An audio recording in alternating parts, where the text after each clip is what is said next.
लगता है जैसे दीन भी तरमीम हो गया, ये मसला नाकाबिल तफहीम हो गया। सब अपनी अपनी मस्जिदों में बट रहे हैं लोग, ये क्या कि मेरा गांव भी तकसीम हो गया।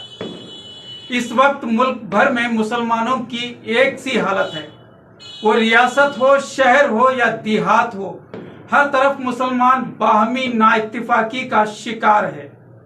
एक तरफ जहां हर शोबे में मुसलमानों की डोर हाथ से छूटती जा रही है, जहां नित नई साजिशों के तहत मुसलमानों पर निशाना साधा जा रहा है, वहीं इन तमाम हालात से लापरवाह मुसलमान अपनी सी जिंदगी में चूर है। अपनी सी जिंदगी में चूर है तो है, लेकिन वही बाहमी नाइत्तिफाकी अरूज पर है। एक मुसलमान दूसरे मुसलमान का खुला दुश्मन बन चुका है।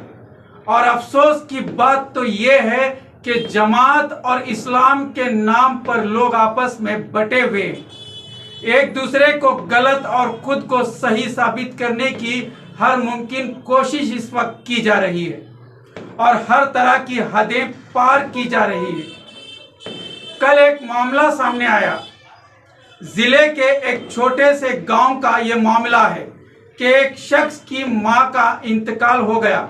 हस्बे मामूल गांव की हर मस्जिद में तदफीन और दुआए मगफिरत का ऐलान के लिए ऐलाननामा भेजा गया, लेकिन एक मस्जिद में उसका ऐलान करने से मना कर दिया गया, सिर्फ इसलिए कि जिसकी मां का इंतकाल हुआ है उसका ताल्लुक दूसरी जमात से है, या यूं कहें कि जमात के दूसरे हलके से है।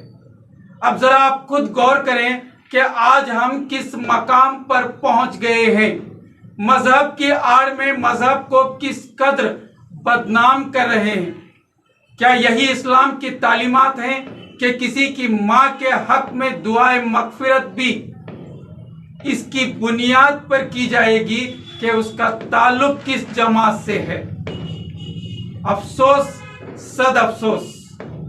वाज़ा रहे कि इससे कबल भी इस तरह के कई मामला सामने आए हैं जो इस्लाम का सर शर्म से झुकाने के लिए काफी है।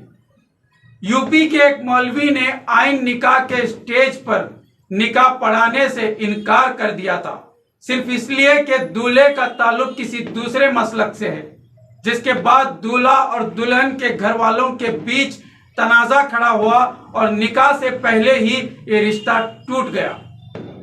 अब आप बताएं कि जिस उम्मत को एक प्लेटफॉर्म पर लाने के लिए नबी अकरम सल्लल्लाहु अलैहि वसल्लम ने कैसी कैसी कुर्बानियां दी और कितनी दुआएं मांगी थी। अफसोस कि आज नबी की उस मेहनत और सहाबा की उन कुर्बानियों को फरामोश कर अपनी मनमानी की जा रही है और दीन को अपने हिसाब से पेश करने की हर मुमकिन कोशिश इस वक्त जारी है, वो भी इस्लाम की और हक की आड़ में। और ऐसी हरकतें करने वाले वही लोग हैं जो अपने आप को दीन के ठेकेदार बनाए फिरते हैं और जबान पर अल्लाह और रसूल का जिक्र लिए फिरते हैं।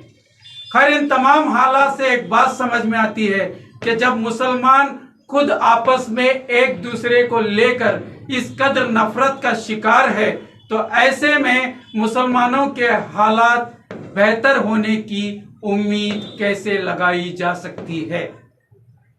एक बात आपको बता दूं कि अक्सर तमाम मज़ाहिब के साथ मिलकर हम सब एक हैं के नारे लगाए जाते हैं और मोहब्बत की बातें की जाती हैं, लेकिन उसके बाद इजलास और ऐसी तहरीकें नाकाम हो जाती हैं और मौका मिलते ही एक बार फिर मुसलमानों को जुल्म का सामना करना पड़ता है। फिर हम ये सोचने लगते हैं कि लाख तकरीबात, लाख जलसे और लाख तहरीकें चला लो, लेकिन मुसलमानों पर जुल्म नहीं रुकने वाला। ऐसा क्यों होता है?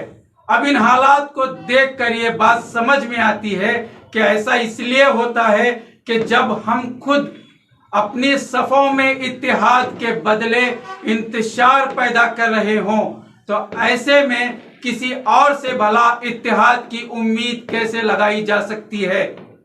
कैसे कोई हम पर भरोसा कर सकता है? एक मस्जिद को लेकर ایک مسجد کو لے کر مسلک کے نام پر ہمارے تنازعات ختم نہیں ہوتے، ایک دوسرے کی جماعت کو برا بھلا کہنے کا کوئی موقع ہم نہیں چھوڑتے، ایسے میں اللہ کی مدد کیسے ہمارے ساتھ ہو سکتی ہے؟ خیر، اس وقت عام مسلمان کو اور ملت کے نوجوانوں کو ان حالات پر غور کرنے کی ضرورت ہے۔ اگر وقت پر اس پر قابو نہیں پایا گیا تو آنے والی نسلوں کا مستقبل ظلمتوں میں ڈوبا ہوا ملے گا۔ ہمارے مسائل میں آج کے لیے اتنا ہی۔ مزید خبروں سے باخبر رہنے کے لیے دیکھتے رہیں یس انڈیا۔